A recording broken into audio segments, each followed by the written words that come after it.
मध्य प्रदेश में शिक्षा विभाग में रिश्वतखोरी लगभग ऑलमोस्ट हर एक ज़िले में देखने के लिए मिलती है। और कमाल की बात यह है कि जो सीएम राइज स्कूल, जो कि मध्य प्रदेश सरकार के द्वारा शुरू की गई एक बहुत ही महत्वपूर्ण स्कूल का मॉडल है, उसमें भी ये करप्शन देखने के लिए मिलने लगा है। आज हम इस मुद्दे को डिस्कस करेंगे, लेकिन आज का जो स्पेशल केस है वो है टीकमगढ़ का। आइए डिस्कस करते हैं। ये टॉपिक तो डिस्कस करेंगे, लेकिन इसके साथ में कुछ महत्वपूर्ण पहलू इससे जुड़े हुए हैं, उसको भी हम लोग जानेंगे। तो आइए डिस्कसन की शुरुआत करते हैं। Let's talk about this one. देखिए, यहाँ पे लिखा है शिक्षा विभाग में रिश्वत का खेल हुआ उजागर, सीएम राइज भी अब रिश्वतखोरी की चपेट में है।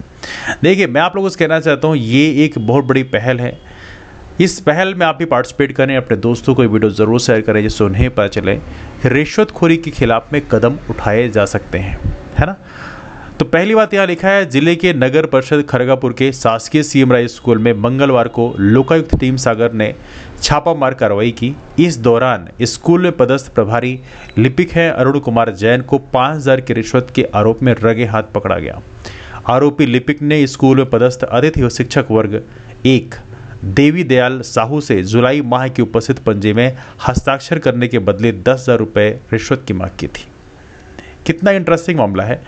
लोकायुक्त डीएसपी मंजू सिंह ने बताया कि खरगापुर सीएम राइज स्कूल में पदस्थ अतिथि शिक्षक वर्ग 1 देवी दयाल साहू ने स्कूल के प्रभारी लिपिक अरुण कुमार जैन के खिलाफ रिश्वत मांगने की शिकायत दर्ज कराई थी। शिकायत के आधार पर अतिथि शिक्षक देवी दयाल साहू और प्रभारी लिपिक अरुण कुमार जैन के बीच हुई बातचीत रिकॉर्ड की गई। उन्होंने बताया कि आरोपी लिपिक ने 10,000 रुपये रिश्वत मांगी थी। रिश्वत के 2,000 रुपये देवी दयाल ने पहले दे दिए थे। लिपिक अरुण कुमार 8,000 की मांग कर रहा था। इस दौरान दोनों के बीच 5,000 देने पर समझौता हो गया।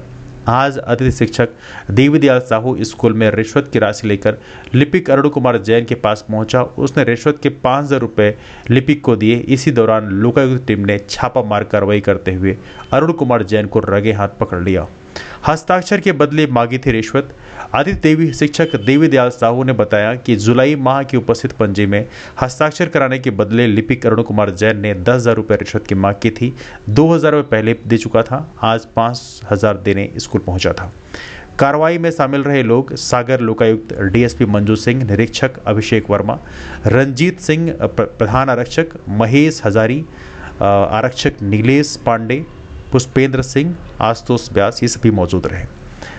तो ये है मध्य प्रदेश के एक सीएम राइज विद्यालय की हालत। ये शिक्षा विभाग की हालत दिखा रही है। मतलब ये सिर्फ एक मामला नहीं है, कई सारे और भी मामले हैं। लेकिन पनिशमेंट ऑफ ब्राइबरी की बात करें, मतलब जो घूस जो लेते कोई पकड़ा जाता है तो उसमें क्या पनिशमेंट होता है, तो सेक्शन 171E इसके बारे में बात करता है कि ऐसे किसी भी इंसान को, अभियुक्त को, जिसको पकड़ा जाएगा उसको 1 साल तक की सजा हो सकती है और साथ में फाइन भी देना पड़ सकता है। ये मामला कोई एक जगह का नहीं है। मध्य प्रदेश के रीवा जिले की भी कहानी आप देखेंगे। यहाँ पर जिला शिक्षा अधिकारी कार्यालय रीवा में पदस्थ बाबू, इसमें रंगे हाथ पकड़ा गया, जिसका नाम था, यहाँ पे आप देखेंगे प्रॉपर तरीके से केस स्टडी में पहले ही डिस्कस कर चुका हूँ अपने प्लेटफॉर्म में, विजय कुमार शर्मा। इन्होंने भी बेसिकली यहाँ पर पैसे की मांग की थी, 50,000 रुपये। एक टीचर थे जिनसे पैसे की मांग किया था, चूंकि उनका निलंबन हो गया था तो उनको बहाली के लिए इन्होंने 50,000 रुपये की मांग की थी। और बाद में यहाँ पे कोई कार्रवाई नहीं हुई। लोकायुक्त ने रंगे हाथ पकड़ा। रंगे हाथ पकड़ने के बाद में कुछ नहीं हुआ, सिर्फ इनका ट्रांसफर एक दूसरी सीएम राइज स्कूल में कर दिया गया। मतलब जो बाबू जिला शिक्षा अधिकारी कार्यालय रीवा में पदस्थ है, उसका ट्रांसफर एक सीएम राइज स्कूल विद्यालय में कर दिया गया। मतलब ये दिखाता है कि मध्य प्रदेश में जो ये करप्शन है किस तरह से बहुत ही सुनियोजित तरीके से हो रहा है। और यहाँ पर जब मैं इन चीज़ों की चर्चा करता हूँ तो हमारे कुछ मित्र कहते भी हैं कि साहब इसमें आप बहुत कुछ कह नहीं सकते। देखो, एक्चुअली बात यह है कि मुद्दा बनाना ज़रूरी है। जब किसी मुद्दे का डिस्कशन होता है तो वहाँ पे बदलाव देखने के लिए मिलता है। हमारे देश में किसी ने नहीं सोचा होगा कि 200 साल तक अंग्रेजों ने भारत में राज किया। उसके बाद किसी ने कल्पना भी नहीं की होगी कि अंग्रेजों को भारत छोड़ के जाना पड़ेगा, क्योंकि लोगों ने उस मुद्दे को डिस्कस किया, उस मुद्दे को लेकर ऑर्गेनाइज हुए और फाइनली जब लोगों ने एजिटेट किया, उस पर आंदोलन किए और वहाँ पर रिजल्ट आया। हमारे देश में सती प्रथा थी, औरतों को जिंदा जला दिया गया था। कभी किसी ने नहीं सोचा होगा कि ये प्रथा बंद की जा सकती है, लेकिन जब उसके खिलाफ आंदोलन हुए तो वहाँ पर भी रिजल्ट आए। हमारे देश में छुआछूत एक अलग ही लेवल पे था। मतलब कुत्ते बिल्ली जानवरों की को भी बेसिकली घर में आना अलाउड है, किचन तक जाना अलाउड है, लेकिन हमारे देश में एक विशेष वर्ग को इस तरह से अछूत के रूप में ट्रीट किया गया कि भाई उसे मानवता का दर्जा भी छीन लिया गया। और देखा है तो किसी ने कल्पना भी नहीं की होगी कि उसके खिलाफ इतने कठोर नियम बनाए जाएंगे, नियम बनाए गए हैं। हालांकि उसका पालन प्रॉपर तरीके से नहीं हो रहा है, अभी भी बहुत सारी उसमें गुंजाइश बची हुई है, लेकिन फिर भी देखा है तो कुछ कंडीशन बेटर हुई है। हालांकि वो मुद्दा भी बनाने की बहुत ज़रूरत है, लेकिन आने वाले कल में चीज़ों में बदलाव होता है जब किसी मुद्दे को डिस्कस किया जाता है। इसलिए मेरा कहना यह है कि यदि इस करप्शन को भी यदि हम मुद्दा बनाते हैं तो यहाँ पे बदलाव आपको देखने के लिए मिलेगा।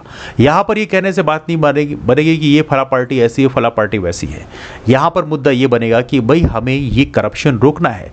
रिश्वतखोरी इस समय हमारे देश में, हमारी जो नसें हैं उसमें इस तरह से घुसा हुआ है, ऐसे घुन अंदर तक घुस के पूरा अंदर खोखला कर देता है। लगभग वैसी कंडीशन हमारे देश में रिश्वतखोरी की है।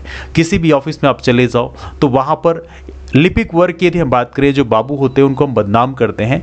हालांकि वो करते हुए रगे हाथ पकड़े आते हैं, लेकिन देखा जाए तो ऐसा क्या हो सकता है किसी ऑफिस में बाबू रिश्वत ले रहा हो और वहाँ का जो अधिकारी हो उसको कुछ पता ना हो, आपके नाक के नीचे काम हो रहा है, तो ऐसा तो हो ही नहीं सकता। मतलब वो अधिकारी भी रिस्पॉन्सिबल है।